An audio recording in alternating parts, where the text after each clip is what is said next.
All good, Nick? Good afternoon.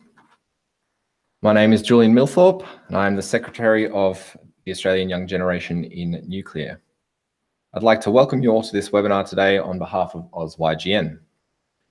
This is the third in a series that the association is holding in the lead up to IYNC 2020.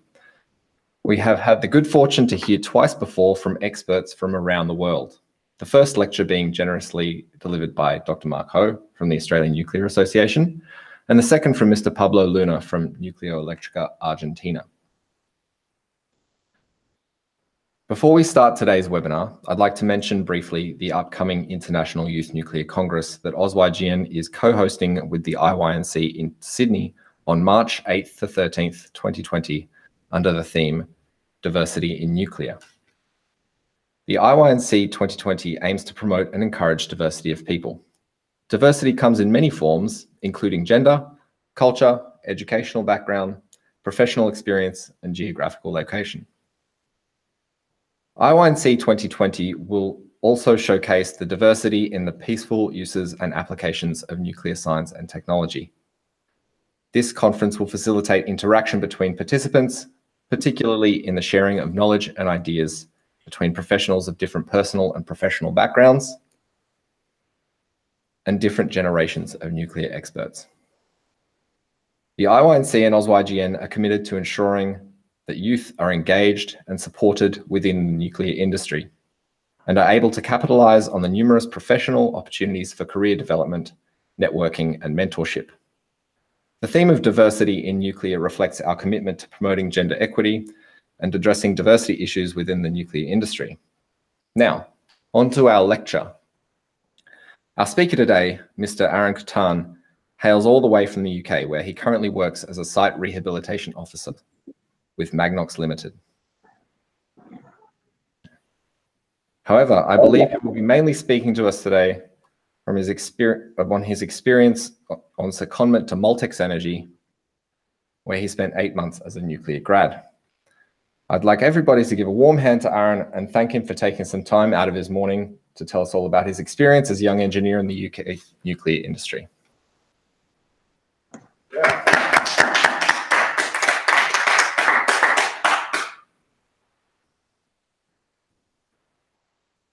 Hi, Arun. Hi. Yeah, thanks very much for the introduction. Yeah, very good morning from my side. Good afternoon to you in Australia, and thank you very much for having me. It's a pleasure to be here. So, yeah, I mean, I was on the nuclear graduate scheme. I no longer work with Moltex Energy or represent them, but I did have the fortunate pleasure of working with them for 8 months, and I learned a lot about the business and everything that they're about. So they've got some really exciting technology. So I'll get right into it. I will share my screen. Here we go. And get the presentation up. So can you see that okay on your side? Yeah. Okay, perfect. So yeah, it'll be around nuclear graduates and Moltex Energy. And here you can see a lovely, nice CAD drawing of the stable salt reactor. So I'll just tell you a little bit about myself. Oh, bit of echo there. So yeah, I'm a graduate in chemical engineering. Went on to do MSc in advanced nuclear engineering at Imperial, and then joined the nuclear graduate program where I was sponsored by the Nuclear Decommissioning Authority. And I'll tell you a little bit about what the nuclear decommissioning, the NDA, do. But essentially, through that program, I went to Sellafield Limited, which is a big rehabilitation site in the UK, and to Multics Energy, which I'll be talking to you about, and then to Hinkley Point C, which is the current new build in the UK at the Hinkley site. So that's run by EDF and joint venture with CGN, China General Nuclear. After the scheme, I joined Magnox, which is also part of the NDA group, and I'll describe briefly what that's about too. So you might have seen a little ANSTO picture there. I was actually at ANSTO a few years ago as part of my MSc in nuclear engineering. So I worked with the materials group with Lyndon Edwards and Rowan So working as part of the Synrock process and helping to develop that. So that was a really exciting time, and a bit nostalgic for me too, presenting in this hall, because I did that 3 years ago when I was there on the Synrock process. So yeah, great experience to be back. So the Nuclear Decommissioning Authority, the NDA, they are an arm's length government body, and they were enacted in 2004. Jules, there's a bit of echo there.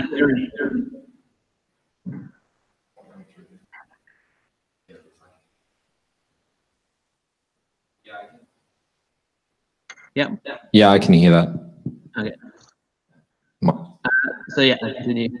The NDA was formed in 2004, and one of the things that they looked to do was to develop more skills in the UK and look at how they can improve the decommissioning of all the UK sites.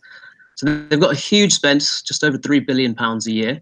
A lot of that is income that the UK generates. So a lot of that's from Sellafield, from reprocessing activities, but a big chunk of that comes from the UK government funding. So every year Parliament will approve any funding that comes to the NDA, and the NDA will kind of figure out where that needs to go. So one of the things was the skills gap that was identified. Most of the nuclear industry in the UK, it was at a peak around the 80s and 90s. The last nuclear power plant was built, which was Sizewell B, which is a light water reactor. That was built and came online in the 1990s. And since then, there's not been any more plants come online. The next one is going to be Hinkley Point C, hopefully. And what this meant is there's been a 30-year gap between building plants, and it's led to a huge shift in where the skills lie in the industry. You've got a much older workforce that have a lot of the knowledge, and as they begin to retire, there's going to be a big gap left in that knowledge of the UK nuclear industry. So the NDA recognised this and put into place this graduate scheme, as well as spurring on other companies to do similar things. So that's when I joined the nuclear graduate scheme in 2016, and I finished that last October. So the NDA have 17 sites across the UK. In blue there is the Magnox sites. So there's 12 Magnox sites, 10 of them reactor sites. They've all been shut down now, most of them defueled, and they're all decommissioning sites. You've got the low-level waste repository up in Cumbria, up here. This is Cumbria, and Sellafield there, which is a huge hub for innovation and lots of different waste types available that we can work with. So over the life cycle, Sellafield is about 70% of the cost the Nuclear Decommissioning Authority will have to pay for to get that decommissioned. So there's a lot of different types of waste there. We've also got Springfield and Capenhurst, which are fuel manufacturing and enrichment facilities. And then right at the top, Gray, which is a fast reactor, material test reactor. So lots of exotic material there. So this is a picture of Sellafield. Nice aerial view shot, and there's lots to talk about, but I won't go into too much detail. You can see here on the right-hand side is the Calder Hall plant. So that was the first Magnox plant, and touted as the first commercial nuclear reactor coming online in 1956. There's an image of the Queen there switching that reactor on. So it's a site of a lot of historical significance. You've also got in the top left the first advanced gas core reactor, WAGR, I think it's called. So lots of research and development was done at Sellafield site.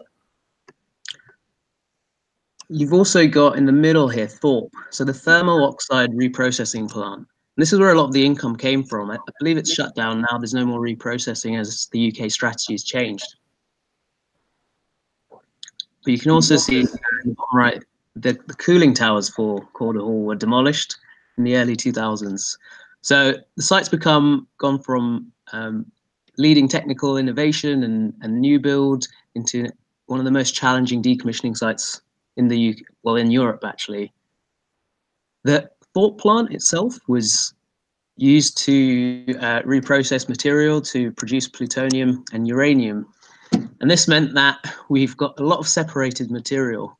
There's actually a lot of civil unirradiated plutonium in the world, and the UK tends to have a lot of that. And it is very costly to look after and maintain safely and securely. So that this plutonium, most of it is planned to go into GDFs, the Geological Disposal Facility that the Radioactive Waste Management, RWM, is looking to implement. But Moltex and fast reactor companies and molten salt reactor companies, they really could use this plutonium, to be honest. It's really useful in fast reactors, the way the neutronics work. Even in current reactors, about 30 to 40% of reactor energy comes from fissioning of plutonium in the reactor as it's bred. So that a lot of people might see plutonium as waste. Companies like Moltex see it as an opportunity. And if we can use that material as a fuel source, not only are you providing fuel for a certain type of reactor, but you're reducing the needs required of a massive GDF, which are allegedly going to cost a lot of money. So if we can get rid of this plutonium in a safe and secure way, it could be a really useful way forward. Now, of course, there's lots of different aspects to that. Transporting of material like that can be really expensive and needs to be done in regulation satisfactory way. So I'll move on to the Moltex side. It might get a little bit technical, but hopefully you'll have some questions for me at the end. If not, there is a paper online on the Moltex website, which a lot of this information is available on. So it's a technical paper that was released last year. So just a point about generic salt reactors. One of the reasons they're so popular is that they're considered to be inherently safe. And this is one of the reasons for that is the negative reactivity coefficient. As your reactivity goes up and your temperature increases in the reactor, the negative reactivity coefficient causes the reactor to essentially shut down really quickly, and the fuel salt freezes, and at room temperature is frozen. Salt generally freezes under extreme conditions. And other reactors normally have a pumped radioactive fluid. That brings its own challenges, but I'll talk a little bit about what Moltex have done.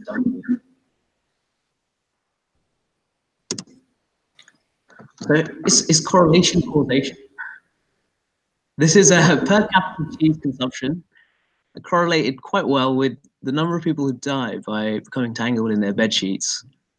And it fits quite well. It makes you think, is there actually a correlation there or causation, or is it just a coincidence?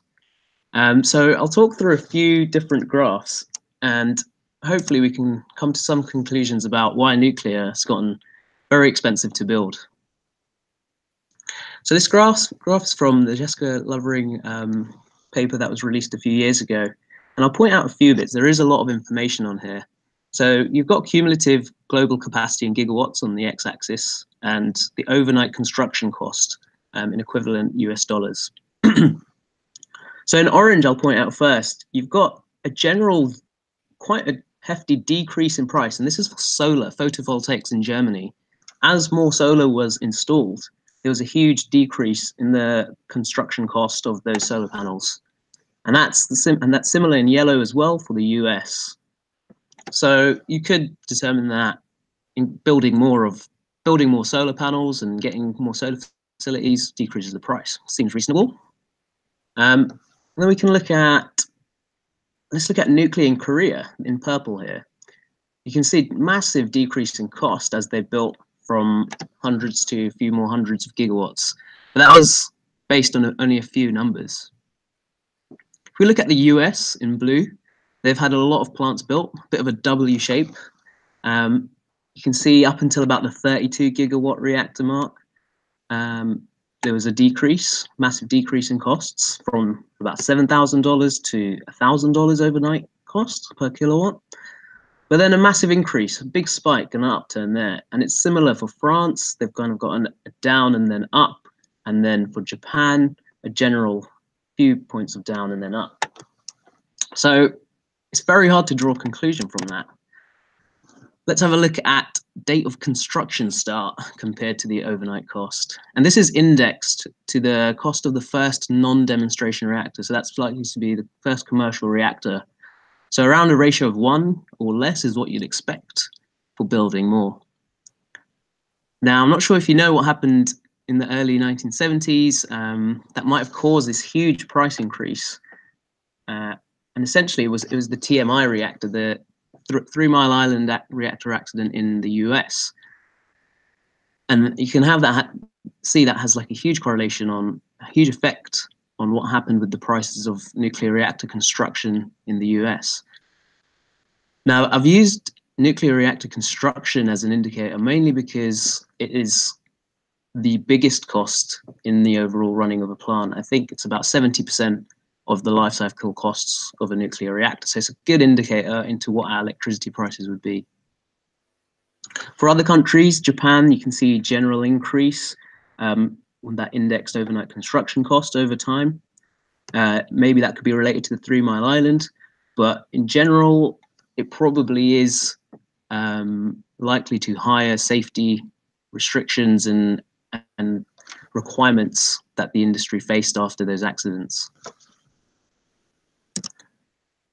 So this graph tells us in blue the construction duration and before the 3 Mile Island, and then construction during and after the 3 Mile Island accident. So there's a couple of things happening here. In general, we can see the longer the construction time of a nuclear plant, the more it costs. The bigger circles indicate bigger sized reactors. So 1,000 and 1,500 being the biggest circles there, megawatts size that is. And the smaller ones having a bigger cost, but being constructed before 3 Mile Island. So it begs the question of whether, is it actually time or the safety implications that happen after 3 Mile Island, and the recognition that we need to put a lot more thought into how we build our nuclear plants. Maybe it's one, maybe it's the other, but ultimately, if you can keep your construction duration low, decrease that time, it's likely to decrease that capital cost. And I think this is what Moltex have really looked at doing. So I'll talk a little bit about the design decisions that Moltex have taken that can hopefully get it to market quickly and cheaply, much cheaper than the other reactors being built in the UK and across the world. So this is the reactor circuit. It's essentially reactor fuel assembly sitting in a big bathtub of salt. So each assembly has its own fuel salt within the fuel tubes that sit in a fuel assembly here. And then this reactor core sits in a big kind of bathtub of coolant salt. You have primary impellers for this fuel and coolant, for this coolant salt, sorry, that allows the movement of the salt around to cool the fuel assemblies. And then heat exchangers that go up and can feed out to other heat exchangers and then to a normal steam turbine. So Moltex have a novel approach to being able to work with renewable energy. So I mentioned the fuel salt. This is just a pretty basic schematic of the different types of heat exchange that would be happening.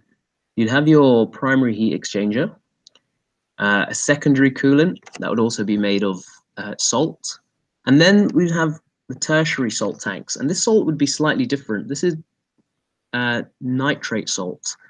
So I'm not sure if you're aware, but nitrate salt is used in the solar industry and beginning to be used more and more because it retains heat really well. And this salt can be used overnight. So you can use solar during the day to heat this type of salt. And it may, because of its ability to hold the heat really well, it can be used to generate electricity at night when solar power is not there, essentially. But Moltex have gone a step further. We can use this salt as storage for when renewables are on. This salt can be stored here. And then during times of low renewables, when the wind isn't running and when the sun isn't shining, which let's face does happen, that hot salt can be used to maintain a constant supply of electricity. So this is a real opportunity to work with renewable energy. What this also means is you can store the hot salt for peaking, and you can actually store a lot of the energy for times of peak demand, and store that salt for when there isn't that much demand. So it offers a really flexible approach to the energy ecosystem. So moving on to the fuel, sodium chloride and actinides and uranium. On the left-hand side, this is a picture of a fuel assembly in which sit numerous fuel tubes. And one of the benefits of using fuel tubes to hold salt is that you don't need to pump radioactive salt across your core. All of your radioactive salt is itself actually contained within those fuel tubes. And this gives you many benefits in the nuclear industry. You can model, so these salts are modeled as a pseudo-solid, and that kind of gives you a big leap forward in terms of modeling the characteristics of your fuel.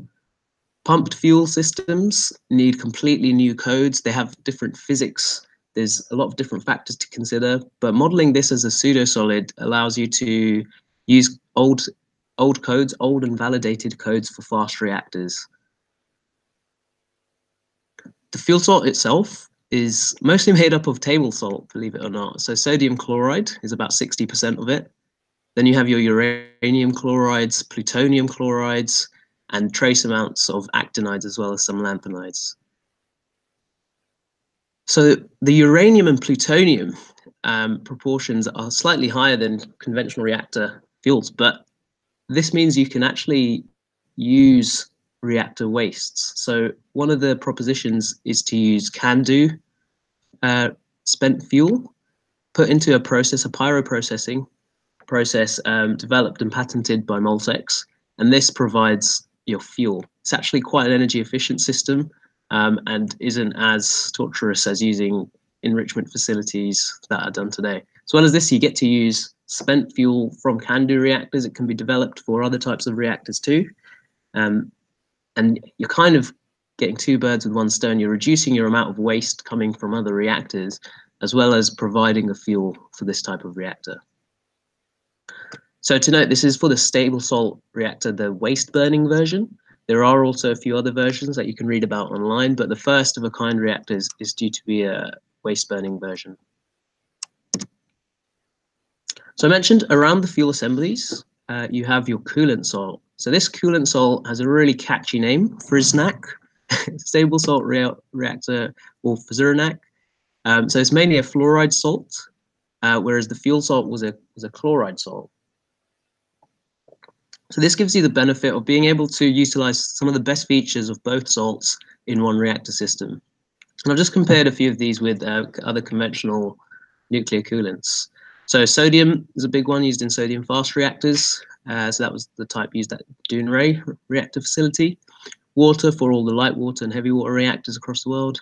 And carbon dioxide for the gas-cooled reactors, which in the UK we have a lot of the advanced gas-cooled reactors maintained and operated by EDF, as well as the old MacNogs reactors, which have been shut down. So the first thing you might notice is that specific heat capacity of FRISNAC is actually lower than the rest of these coolants. And that is a bit of a shame, but when you compare it to and when you factor in the density, much higher density of this FZRNAC reactor means that your volumetric heat capacity is considerably higher than most of the other types of coolants. It's slightly higher than water, but what this really means is that you can begin to decrease the size of your reactor coolant and the amount you need, and then this brings savings into how big all of your systems need to be. So this touches on the point I made earlier of the construction time and cost and the size of these reactors. So the typical peak operating pressure, believe it or not, is about 1 atmosphere for the stable salt reactor. And when you compare that to water reactors, which need to be built at over 150 atmospheres, it begs the question of why were we building these hugely pressurized systems? What comes along with these pressurized systems is huge costs in maintaining. huge costs in the pumps you need to get up to those pressures. Once you're up to those pressures, you need to qualify your components to such a degree of almost no failure. You can't have a leak in a pipe that's at 150 atmospheres. It just can't really be allowed. So qualifying these components carries huge cost with them. As well as that, the containment structures, the amount of concrete you need to build these structures is huge. You need to have a safe exclusion zone, and the safety for water-cooled reactors at least needs to be so high, as well as to protect the image of nuclear, but to make sure that there are no incidents. Sodium obviously has a much lower atmospheric pressure, a peak operating pressure, but 5 compared to 1, even you would really optimally want to have it as low a pressure as possible, or as close to atmospheric as possible. And the reason we can do this is because the boiling point of the Frisurinak, or the stable salt coolant, is really high. It's well above the theoretical maximum that can be reached in the reactor due to that negative reactor coefficient that was mentioned earlier. So the maximum temperature, even in extreme conditions, that the reactor can reach, which has been modeled, is about 900 to 1,000 degrees Celsius. That might have changed slightly depending on the exact composition of the coolant you use, but essentially it's well below that boiling point, meaning that you can't have an increase on that pressure. It's just theoretically not possible, which means your containment facilities don't need to be as big, and your amounts of concrete, your containment vessels, just the same requirements are just not needed. And this is where you really start to see cost savings in the way you can construct the power plants. So this slide, I'll talk a little bit about the materials and how a low pressure and slow velocity of the reactor coolant and that pressure and acting on the actual fuel tubes means that we can operate at higher temperatures. So I'm not sure if you're familiar with the term DPA, that's displacements per atom. And on the left, we've got this for a sigma of more than 50 megapascals. So that's a stress on the fuel tubes of more than 50 megapascals, and for a Moltex SSR on the right for less than 30. And this is possible because of that volumetric heat capacity, means it doesn't need to flow, the coolant doesn't need to flow as quickly. It's capturing a lot of heat in the same amount of volume. As well as this, because the speeds are lower, you have less stress, and the composition of the fuel means in whole you will get less stress on those elements. That less stress essentially means you can do two things. You can either operate at a higher temperature or have a reduced lifetime for those materials. So there's obviously a playoff there to get the best for your buck. And what that gives you is the ability to operate at much higher temperatures compared to sodium fast reactors. I say much higher, but from about 500 degrees to 650 degrees, and operate for that similar lifespan. The fuel elements, which these are made of, that would be exposed to these displacements per atom, to that radiation damage, they would be being shuffled through the reactor, and that would be about 5 to 6 year lifespan for those fuel elements, the fuel assemblies, before they're taken out and kept in cooling for about 6 months before they can be disposed of.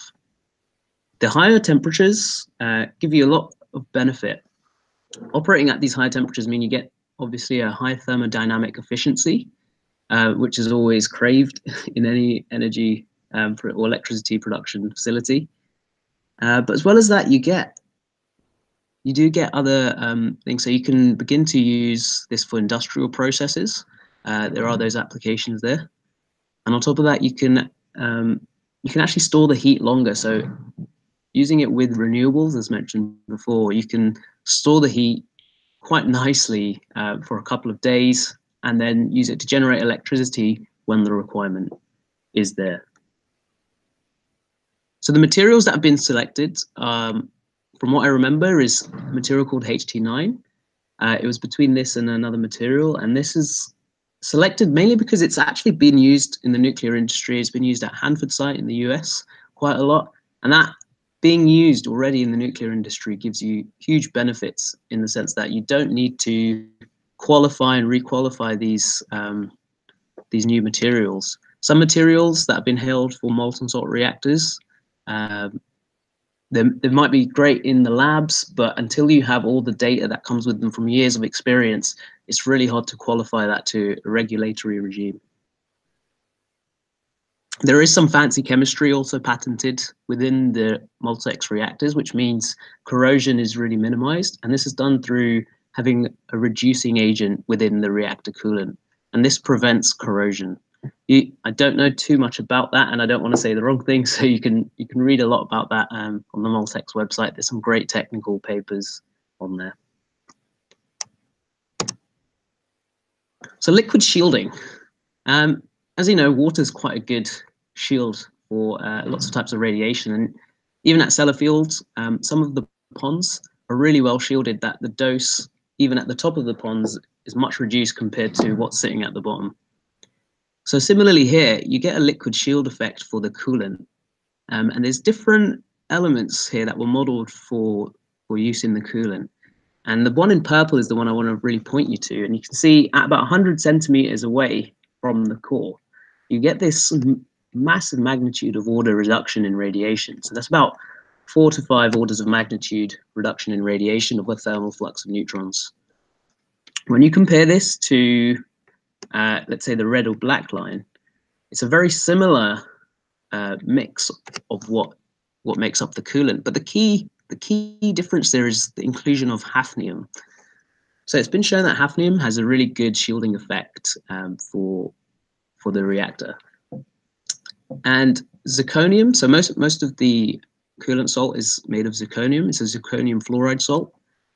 And zirconium is used a lot in the nuclear industry as fuel cladding, as and other things. So to remove, normally when you mine zirconium, you get a lot of hafnium with it. Very similar elements, and then quite close to each other in the periodic table.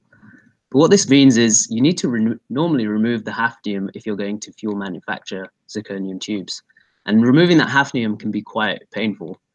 Whereas in this process, we actually want the hafnium. Moltex wants the hafnium to be in that coolant because it adds that shielding aspect, and it improves the shielding by about 2 to 3 orders of magnitude by having about 1 meter on either side of the core of this coolant. And this really helps in the size reduction of your reactor building. Essentially, you definitely still need some shielding, but you don't need as much. And you can qualify this through modeling techniques like this one here. So this is similar for all fluxes of neutrons. You will get a bigger degree of shielding from the excess hafnium that's in that coolant.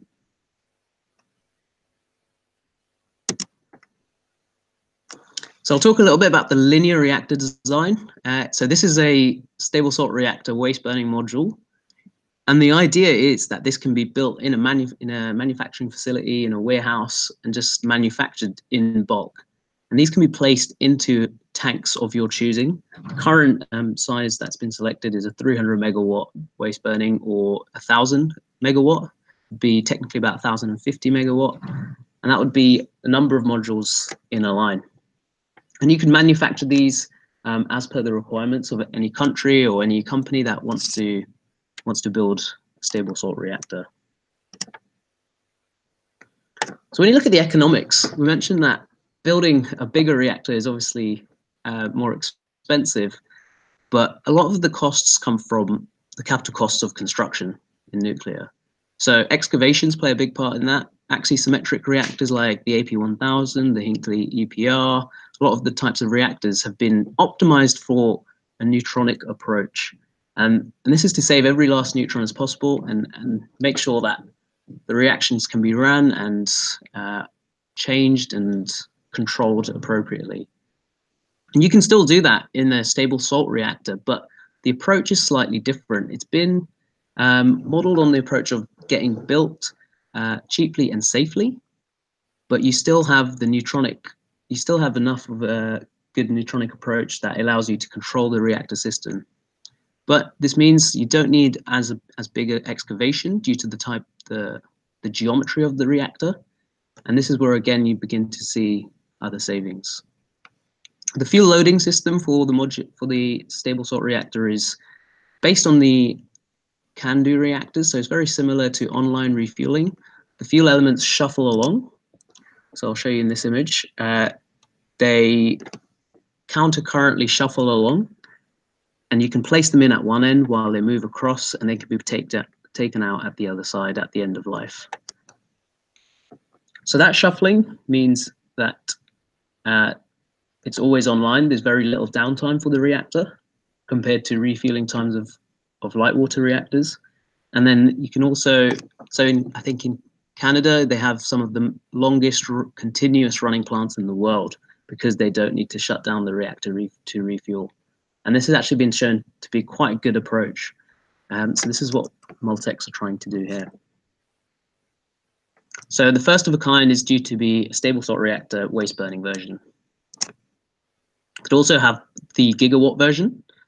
And comparing this to an EPR, it's about 1/5 the specific footprint per gigawatt and 1/7 the height. So the EPR is the EDF reactor being built at Hinkley Point C.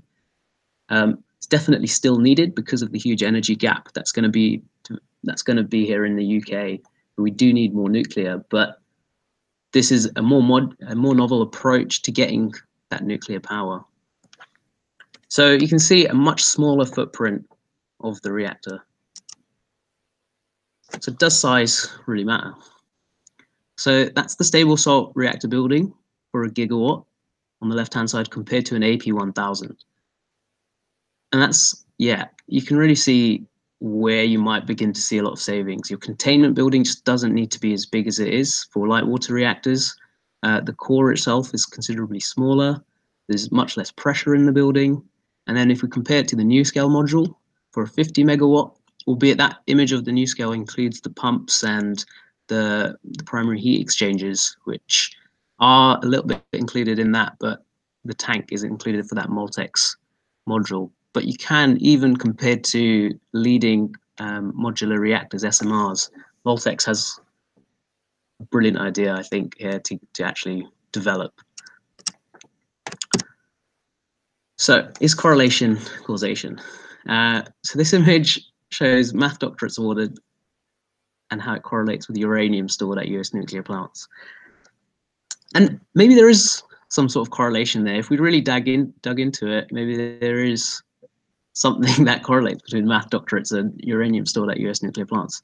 And there's no real way to tell unless you really dig into it. And I think this is what Moltex have done quite well, figured out what is causing nuclear power plants not to be built as well as they could be. They're a low cost, they're a low carbon way of getting energy, and the cost is a big factor. So they've really dug into how to get the costs down. And a lot of this has to do with size and simplicity.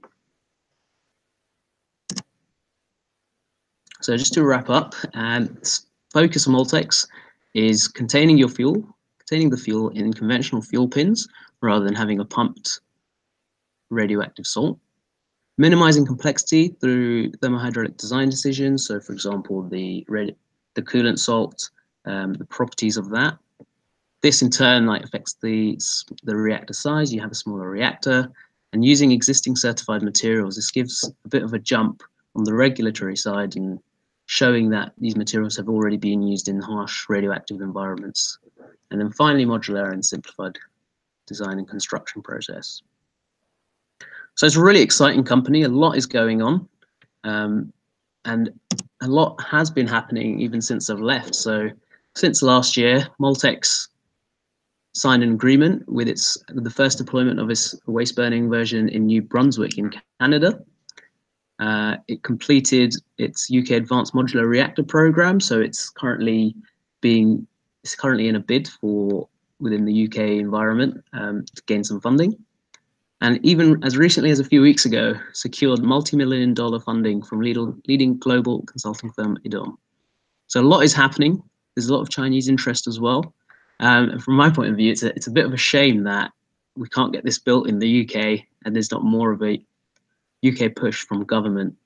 Maybe because it might be preoccupied with other things, but at the moment, it is very slow on that side. So it does look like the first of a kind reactor is going to be in Canada, and that site is going to be in New Brunswick. So many exciting things in the works, but yeah, thank you very much for listening, and I'll end there. go back to the screen sharing. Thanks very much, Aaron. Thank you. I think we have maybe a couple of questions from the audience. Mark, okay. Here we go. Thanks very much, Aaron. Just a couple of questions. How many employees are currently in Moltex? So when I was last there, I think there was about less than 20, maybe 10 to 15.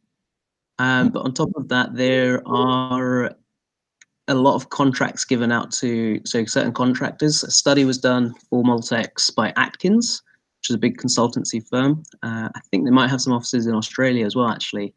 But they did a really in-depth cost analysis for the construction of a Moltex stable salt reactor. And this was the same study that was done for the EPR, and they kind of tried to copy it over to get a balanced approach to the cost. And that cost was about a third the cost of the EPR per gigawatt hour, per kilowatt hour. So the running costs included was about a third.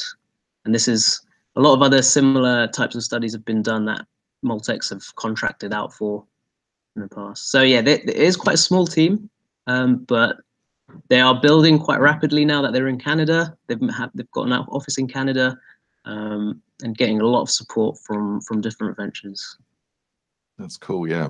I mean, I noticed that Kun Chen, who used to be from Synap, actually joined Moltex lately as well. So you're definitely hiring the big guns. Yeah. I think the key area of like hiring now is getting the safety case experts in to develop these arguments. The arguments are all there, but they need to be written by experienced people in a way that have the relationship and understand how regulators work, which in nuclear is it's a big part of the challenge. Cool. So the reactor design, does it operate in the fast thermal neutron spectrum or an epithermal spectrum? I believe it's epithermal. I would have to check, but I think there's always going to be some fast neutrons that cause some fissioning, but the majority are at the upper end of the epithermal, from what I remember. Cool. And also now the fuel stringers that you've got kind of submerged in the secondary salt. So you got your fuel salt and then you've got the containing tubes. And then you noted that you had ferritic metal for your basically containing that fuel salt. Is that right? For containing the fuel salt, it's HD9. Unfortunately, I'm not a materials expert, so I don't want to give you the wrong details. Oh, yeah. So actually the question was, because I remember that I was looking at another presentation from Moltex and they had thermohydraulic simulation of the fuel salt with the maximum temperature along the axis of that stringer. And that makes sense. But I mean, understanding that it's a salt and it circulates, and so you might actually have some kind of like recirculating cells being set up in that long tube. I mean, would that kind of affect the ability for the salt to kind of self shield? I mean, in terms of from a temperature standpoint, and to reduce the corrosion rates on that fuel stringer. Is that like a problem? I mean, did you work on this problem when you were over at Moltex? So what is your question? Sorry, that when you recirculate the coolant salt between the fuel assemblies, is there effects on the shielding and the thermohydraulics? Yeah. So I mean, I saw this presentation in which you had the fuel in the stringer, and the maximum temperature is usually along the central axis, right, where you've got. Yep. And I think the claim was that the salt itself was not very thermally conductive, and so that's how it was able to shield the cladding material or the fuel stringers itself from the high temperatures that exist in the center line. Is that what you saw in the simulations?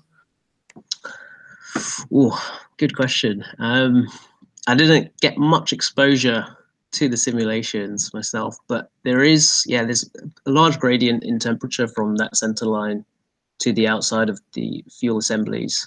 I don't want to give you the wrong answer there. So the thermohydraulics of that section my knowledge is quite limited. Yeah. Although there is a thermohydraulics paper on the website that might explain it. I don't know if you've had a look on there. Is your main concern about the shielding and the uniformness of the? Oh, just kind of interested in the physics of the design, because I mean it's a very elegant design for sure. Just kind of wanted to understand a little bit more about the dynamics of the thermohydraulics. Yeah, well, the fuel salt acts as a pseudo solid, so that's been shown from the old Oak Ridge National Lab studies in the 60s. And this having the fuel salt in a tube is based on the original aircraft reactor experiment. So that was the first before the molten salt reactor experiment. And what actually happened is they kind of turned that down, mainly because they didn't have the modeling tools at the time. And because it was for an aircraft, they didn't understand that an aircraft, well, they were really good at it, but they understood that an aircraft has to be able to survive free fall. And under free fall conditions, there's no gravity acting. And without gravity and the effects of buoyancy and convection, that reactor core with the tubes wouldn't work as they'd wanted them to. So until this modeling was done in about 2010, 2011, it actually showed that the convection allowed enough heat transfer and for the reaction to continue. So I'm not sure if that somewhat answers your question, but yeah, that's good. Yeah. Thanks. No worries. Thanks, Mark. We've got a question from online, Aaron, and maybe this was covered in your presentation, maybe not, but I'll read it out for you. One of our viewers says, how does Moltex plan to cope with hafnium's large neutron capture cross sections? I believe they're talking about the hafnium liquid coolant. Yeah, so there's two aspects to that. You've obviously got coolant around your core and in between your core. So you've got about 1 meter on either side of the core of hafnium and fluoride salt. And that's where you get most of the effects of shielding from the hafnium. So by the time you get out to the outer parts of your coolant tank, those are relatively well protected against neutrons. There will obviously still be a fair few neutrons flying about, but compared to the core area, this allows the outer parts of the tank to be to have the lifetime of the entire reactor. So it's about 60-year lifetime. Within the core, you've got your fuel assemblies, which are surrounded by the same salt, the coolant, hafnium, and zirconium fluoride salt. But the spacing between the elements has been optimized in a way that the effects from hafnium, so that's factored into the neutronics of the assemblies. So it's at a point where the reaction is still allowed to occur, but yeah, you're right, you do get some shielding effect from the hafnium. You kind of can counteract this by having a higher content of fissile material in your core. So you've got more plutonium. You saw the slide about what's in the fuel salt. You've got plutonium and uranium chlorides. And by altering the amount of material you have, allows the neutronics to be as effective as possible and still follow on that reaction. So yeah, there is a trade-off between having too much hafnium in your coolant and allowing shielding and actually letting the fission process to occur. So that's been thought of and implemented into the design process. Good question though. Hi, Aaron. I've just got a bit of a quick question here. In regards to using a coolant alternative to water, there's a lot of benefits, obviously, but what are, in your experience, are some of the key challenges that you face in making that work? So I think the first one for salt in general is that it's very corrosive to steels. It causes all sorts of conditions. So yeah, corrosion is probably the big one that molten salt reactors have had to face. But Multics have tried to counteract this by patenting a really specific fuel chemistry and coolant chemistry. So this is done by adding zirconium 2+ ions into the salt and keeping it in a reducing atmosphere. So by having it in a reducing atmosphere, you have less ion attack onto the actual materials, which reduces your ability for corrosion to occur. There's obviously a trade-off, because the more zirconium-2+ you have means you could have metals plating out in your salt if it's highly reducing atmosphere conditions and environment. So there is an optimum which needs to be fine-tuned, and you need to keep that concentration between a certain amount to make sure that your corrosion doesn't occur, but you're also not having too many metals plating out into the reactor system. So that's probably the biggest challenge compared to water reactors. From what I've seen, the benefits of having a molten salt approach compared to water reactors, as I've explained, is much lower operating pressures. The negative reactor coefficient means much higher levels of safety. And this has been shown time and time again with all molten salt reactor experiments and the experiments from the 60s as well. And just to note, yeah, a lot of the experiments done in the 60s they kind of hit all the targets of the Oak Ridge National Lab guys, and as well as that exceeded expectations for its properties. So I think there is a lot of scope to kind of tinker with these as we go into the future and develop it further and further. And as we build them, we learn more about them, and they can be refined into really good coolants, essentially. The density could be an issue. So it's quite dense fluid. So as we mix, and it needs to be a relatively well mixed coolant due to the plating issues and that kind of thing. So that could be a bit of a issue, but from what I remember, the impellers and the pumps, there's a lot of experience using molten salts being pumped. The difficulty in general in the molten salt world is pumping of radioactive molten salts, which is something that Moltex isn't doing. So that aspect of it is kind of reduced, and you're not pumping a fuel salt, you're pumping the coolant salt, which is a big benefit. I think there's a top few things. Did you have anything else in mind or that you wanted to ask about? I think that's it. Okay. We don't have any more questions from the audience? No, not online. Cool. Where's the control rods? Where are the control rods in the design for the reactor? I'll share my screen again. There is a slide, so I didn't really point it out, but right here you can see this white bar. That is one of the control rods, and you have 4 of them here.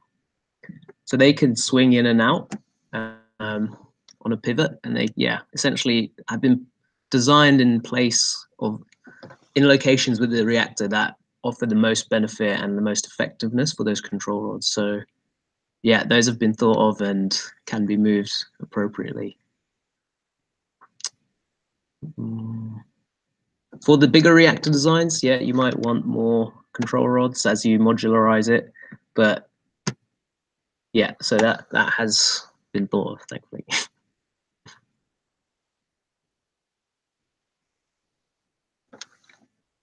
Sorry, Aaron, we have maybe some follow-up questions. Okay.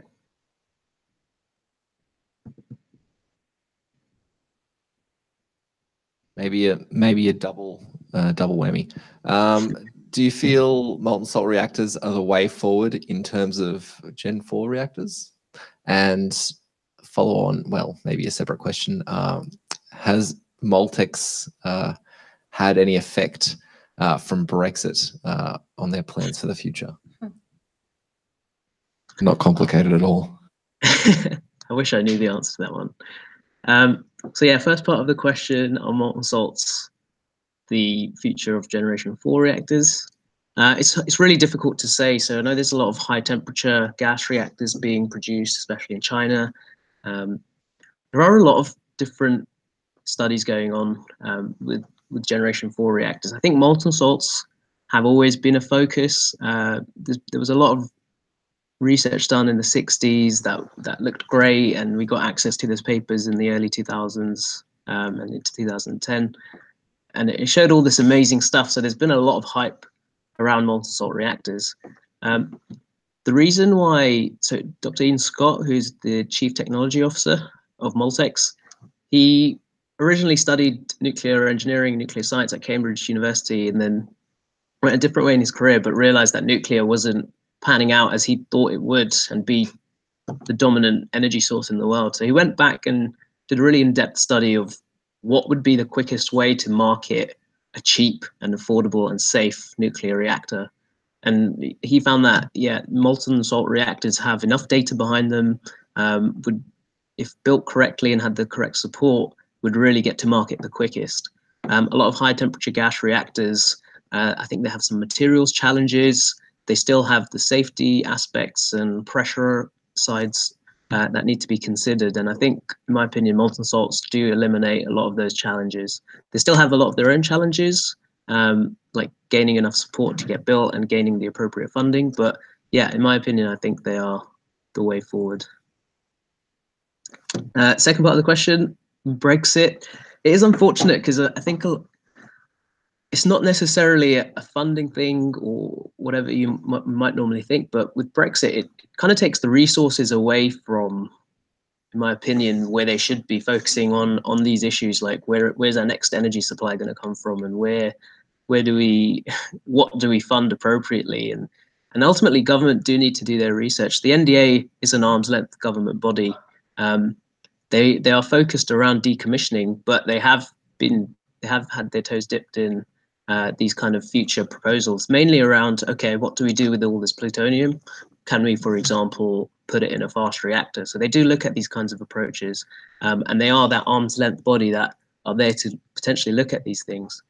Brexit, unfortunately, has taken focus away from these kinds of things, and to me, it's more of a resourcing issue. A lot of my friends that work within government tend to spend a lot of their time on these kind of Brexit issues, and it kind of diverts their time away from focusing, in my opinion, on a lot of the realer issues and trying to get, let's say, the next plugging this energy gap or whatever it might be.